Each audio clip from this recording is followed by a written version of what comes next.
હું પહેલી વખત લંડન ગયો શંભુભાઈ, પહેલી વખત 90ની સાલમાં. તે નોન સ્ટોપ પ્લેન મળ્યું હો, બ્રિટિશ એરવેઝનું નોન સ્ટોપ લંડન, 9.5 કલાક પ્લેનમાં બેસવાનું. તે પ્લેનમાં બે તો 10 મિનિટે શરબતને ખાવાનું પાણીનું આવ્યા જ કરે. ઓલી પીરેસવાળી બધી બેનો હોય ને, hair hostess, sorry air hostess, હા, શરબતનો ગ્લાસ લઈને આવી, પછી બરફનો ગાંગડો લઈને આવી. મને કે આવીશ? મેં કીધું હું તો આવીશ, પછી તું આવીશ ને?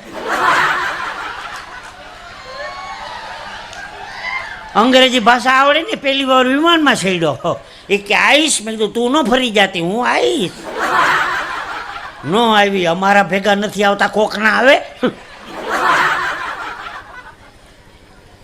ઓલો 26મી જાન્યુઆરીનો ખસમો ભૂકંપ આવ્યો ને, અમેરિકાથી આખું વિમાન એવું તો કપડાં ભરીને મદદ કરવા. તે 60 વર્ષની ડોસીને જીન્સના પેન્ટ પહેરાવ્યા. ડોહી તો હરાબ દેતી હતી, મરે તારા હિંચકાવાળા મરે.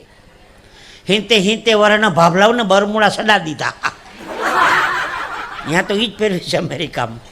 એમાં એક ગોરી છૂટી પડી ગઈ, ઇન્ડિયા ફરવા આવી છે ભારત. તે ગુજરાત સરકારે ભૌમિયા તરીકે, ટુરિસ્ટ ગાઈડ તરીકે મારી નિમણૂક કરી. હું તો ગોરીને મારા ગામ લઈ ગયો, દ્વારકા. 180 ફૂટનું મંદિર ઊંચું છે દ્વારકાધીશનું. ગોરી તો રાજીના રેડ થઈ ગઈ. ભાઈ બાજુમાં ગોપી તળાવ છે, આખું પાણીનું ભરેલું. મેં કહું ધીસ ઇઝ ગોપી તળાવ. મને કહો વાવ. મેં કહું વાવ નહીં, તારો બાપ તળાવ. વાવમાં પગથિયા આવે, તારો ડોહો તળાવ. આખું પાણીનું ભરેલું હતું. મને કે નાઈસ. મેં કીધું તું નાઈસ તો હું એ નાઈસ. આપણે કીધી મોકો મળેલા તારી યારે નાવાનો.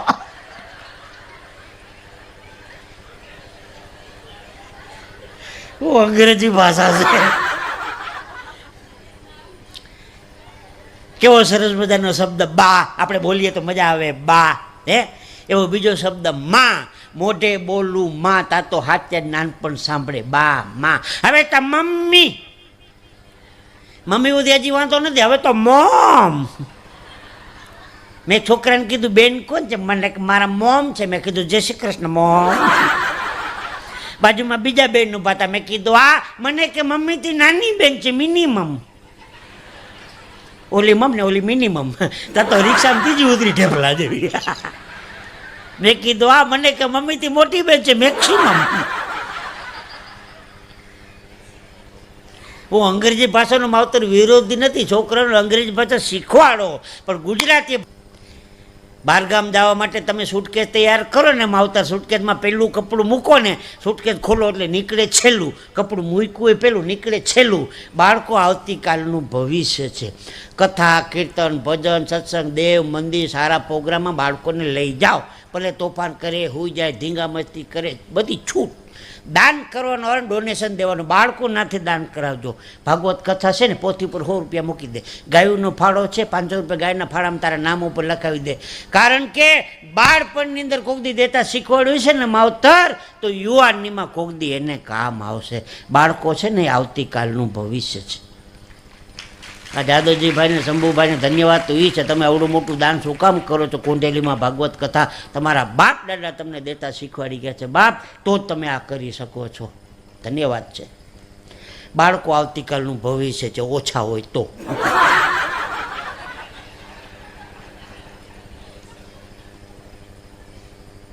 દાંત કાઢો, માફ કરજો. હું મારા ઘરના ઓઠા દેતો તો કા ભગવાનની કૃપાથી સારા પત્ની મળ્યા છો. હું તો પ્રોગ્રામ પૂરું, હું ને મારા પત્ની 2 જણા કહો ઓલો જન્માષ્ટમીનો મેળો જોવા ગયા. ઓલું હેલિકોપ્ટર સારું લાગતું હતું હા ભરવાનું, આ હેલિકોપ્ટર આવ્યું તો આમાં કરો. હા બરો,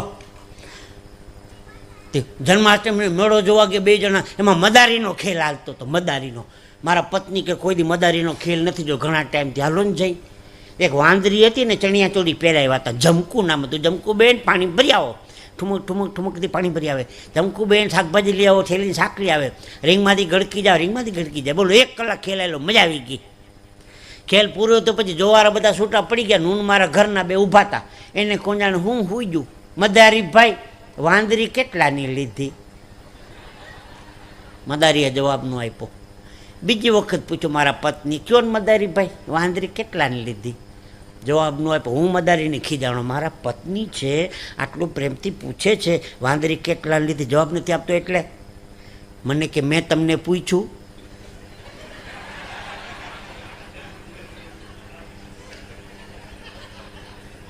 કેટલાની લીધી? આખો પરિવાર મારો હાસ્ય કલાકાર છે, ઘરમાંથી જોક પડે જાતું કહું.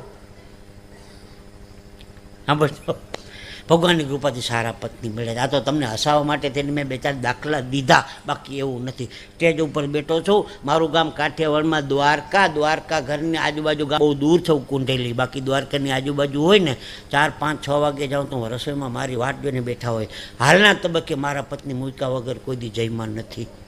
હું જઈને બનાવું.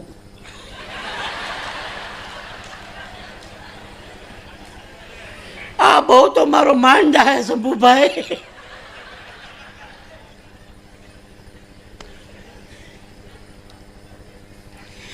મારો છોકરો મને કહેતો હતો, પપ્પા 1000 રૂપિયા આપો ને, મારા તો પાટીના સાતિયા બેસી ગયા.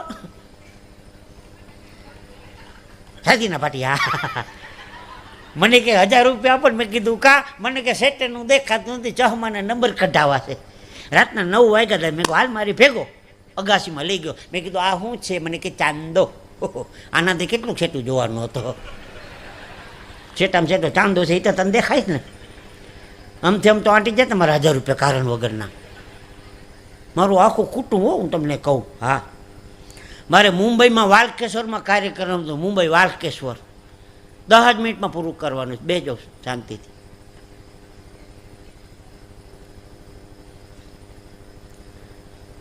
ફટાણા સંભળાવું? એ આ બાજુનો વિષય છે, તમે હોકારો દો માં. ફટાણા આ બાજુનો. મારા એકવાર લગ્ન થયા હતા. ગોરવા ભાગે હસ્ત મેળા આપનો સમય, એમાં લાઈટ ગઈ. હું 4 ફેરા ગોર બપારે ભર્યો. મારા ઘરના હારે કોઈ જાપતું જ નથી.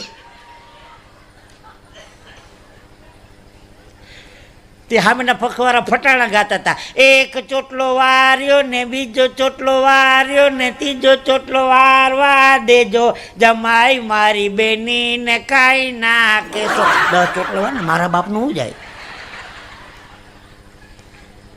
બીજું ફટાણું ઉપાડ્યું. કોરી રે ગાગરડી માં સોપારીનો કટકો, માગે લુગડે આવી વેવાણ આવડો સો લટકો, હશે એનું લઈ જાશે પછી ચડશે ચટકો. બેનું છે ને જૂના ફટાણા. હું તો બેનું દીકરીને કહું છું, આ ડોહલા ડોશીમાં હોય ને પડખે બેસીને એની પાસે ફટાણા જૂના ગીત બધા શીખી લેજો, નકર નહીં આવડે. આપણે ઘરે દીકરા દીકરી લગ્ન તો કોક ગાવાવાળાને શું કામ બોલાવવા જોઈએ? આપણે લગ્ન ગીત આપણે ન ગાય, છોકરાઓના ન આવડતા હોય એટલે પછી ગાવાવાળી બાઈઓને બોલાવે. એ ગાવાવાળી છોકરીઓ કેવી હોય, છૂટાછેડાવાળી ગાવા આવતી હોય.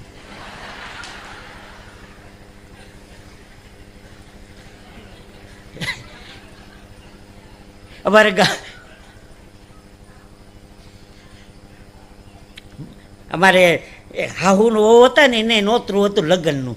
એ કે અહીંથી વાં જવું જાનમાં, પછી બસમાં ગરદી કરીને પાછું આવવું, એના કરતાં મૂળ જાન તો અહીં આવવાની છે ને, અહીંથી ભેગા થઈ જાઉં. એમાં હાહુ હવે સારા લુગડા પહેર્યા, દાગીના પહેર્યા ને, અંતર સાટ્યા ને, મધરું મધરું મધરું બધું ભીખાનું ફૂલેકું નીકળું. એમાં ભેહે મોટો બધો પોદરો કર્યો. 10 આણા થાય એવડો પોદરો જાય છે લગ્નમાં. પોદરો લેવો કેમ? વહુ બહુ સમજણા કુંઢેલીના. હવે લગ્ન ગીત ગાતા હાહુજીને કીધું, બાઈજી સામી એ તેરી માં મોટો પોદડો. આપણે લગી ગયા પોદરો પાકો કરી લીધો. પોદરા નિયમ છે, ધૂળનું કુંડાળ વાળીને હાટીકું ભરાવી દઉં એટલે બુકિંગ થઈ જાય. હા સુધી કોઈ ઉપાડે નહીં. પછી હામેજી હા હોય કીધું, વહુજી કુંડાળું એ કાઢીને સાટીકું મેલો રે, વડ તારે લે શું પોદ. ભાઈ ભાઈ કરિયાણાનો વેપારી હોય ને જાદવભાઈ, બધી જાતનો માલ રાખે. કરિયાણાના પડીકા, હું કરિયાણા વાળો તો બધી જાતના પડીકા રાખવા પડે. નાના બાળકથી માંડીને 95 વર્ષના ભાભલા સુધી બધી વાતો મળે મારી પાસે. કોર્ટમાં કેસ હાલતો તો વકીલે ગીતા રાખીને કીધું ગીતા ઉપર હાથ રાખીને વાત કરો, જે કાંઈ કંઈ સાચું કહીશ.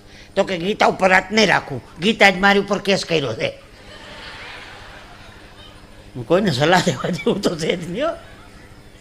ચોથી વખત ચોર પકડાઈ ગયો, મેજિસ્ટ્રેટે કીધું તને ચોથી વખત કોર્ટમાં જોયો, ચોરી કરતા શરમ આવી જોઈએ. ચોર કે સાહેબ તમને પ્રમોશન ના મળે એમાં હું